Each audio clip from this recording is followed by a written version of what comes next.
আমি সৌদি যাইতালে আরে গায়লাম তাবায়া। আচ্ছা ধন্যবাদ। ডাইরেক্ট সিরালাম আমি। তুই রেডি থাক দালালের বাচ্চা। তোর আমি ঠিকই গায়লাম ভাই। মরুভূমি বালু পাইছে তোর গায়লাম বালুটি কাঁদতাছে তোর লাগিয়া। হাহাকার করতেছে মরুভূমির বালুটি। আসসালামু আলাইকুম। ভালো আছেন ভাই? আলহামদুলিল্লাহ। কোথায় যাচ্ছেন? সৌদি আরব ভাই। সৌদি আরব। শুধু কি প্রথম যাচ্ছেন নাকি আগে গেছেন? না প্রথম না ভাই। ছুটিতে বাড়িতে আসছিলাম, এখন আবার যাচ্ছি ছুটি কাটিয়ে। কতদিনের জন্য আসছিলেন?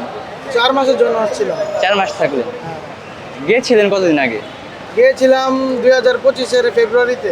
2025 ফেব্রুয়ারিতে। বেশি দিন হয়নি তাহলে, হ্যাঁ? না ভাই, আসলে বেশি দিন হয় নাই। আচ্ছা, যাওয়ার সময় কিভাবে গিয়েছিলেন? কোনো এজেন্সির মাধ্যমে? তো সবাই নরমালি বেশিরভাগ দালালের মাধ্যমে যায়। দালালের মাধ্যমে গিয়েছিলেন। রেডি থাইস মাদার চোদ আইতাছি। পরে বালু তোর গায়ে রাখলাম, তুই তো রেডি থাক দালাল মাদার চোদ। তোর গায়ে রাখলাম ঠিক। পরে যাওয়ার জার্নিটা কেমন ছিল আপনার?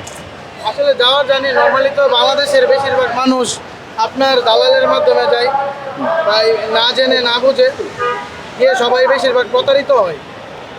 আপনি কি যাওয়ার সাথে সাথে কি দালালের কথার সাথে মিল ছিল নাকি?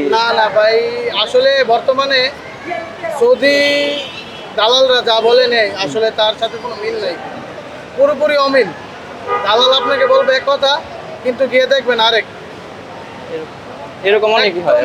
100% পরিচিত লোক ছাড়া, পরিচিত লোকেরাই তো দালাল হয়। কাছের মানুষ ছাড়া না যাওয়াই সৌদি আরব উত্তম, কারণ সৌদি আরব কাজের খুব সমস্যা। আসলে মানুষ খুব কষ্টে আছে, আমাদের প্রবাসী ভাইয়েরা বেশিরভাগ মানুষ আপনার কষ্টে আছে। আমিও কষ্ট করছি, প্রথম 4 মাস কোনো কাজ ছিল না। তারপর এক পরিচিত এলাকার কাকার মাধ্যমে এলাকার এক পরিচিত ভাই, উনি আবার পেট্রোল পাম্পের ব্যবসা আছে, ওনার সাথে যোগাযোগ করে তারপর ওনার এখানে চাকরি হয়। তারপর এই আর কি। আপনি যে গিয়েছিলেন, হ্যাঁ, আপনার যাওয়ার সময় খরচটা কত হয়েছিল? খরচ আসলে 5 লাখ 5 লাখ টাকার মতো খরচ। টাকার মতো হয়েছিল। যাওয়ার সময় তাহলে 4 মাস যাবত আপনি বসেছিলেন ওইখানে, কাজ পান নাই? হ্যাঁ বসেছিলাম, কিন্তু দালালের এখান থেকে চলে আসছি 2-3 দিন পরে। তারপর আবার যে ওই ভাইয়ার কাছে গেছি, আমাদের এখানে আবার থাকছি 4 মাস। ওরাই আবার থাকা খাওয়া সব কিছু ওরাই দিয়েছে। তাহলে এখন কি করছেন ওইখানে? এখন পেট্রোল পাম্পে, বর্তমানে পেট্রোল পাম্পে চাকরি করছি। ভালোই আছেন? হ্যাঁ, আলহামদুলিল্লাহ ভাই। যাক, আলহামদুলিল্লাহ। আপনি আপনার যাত্রা শুভ হোক, আমরা দোয়া করি। ধন্যবাদ। কথা বললেন। দালাল সম্পর্কে ভাই আবার যাবে, ওনাকে অনেকদিন ঘুরাচ্ছে দালালে, নিবে করে প্রায় 4 লাখ টাকা নিয়ে রাখছে, কিন্তু নিতেছে না, বিষয় বের হচ্ছে না। তো ভাইয়ের কাছ থেকে একটু বক্তব্য নেন আপনারা।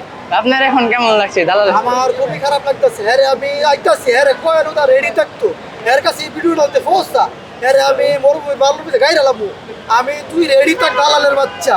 তোর আমি ঠিকই গাইরালাম ভাই। মরুভূমি বালু পাইছে তোর গাইরালাম বালুটি কাঁদতাছে তোর লাগিয়া।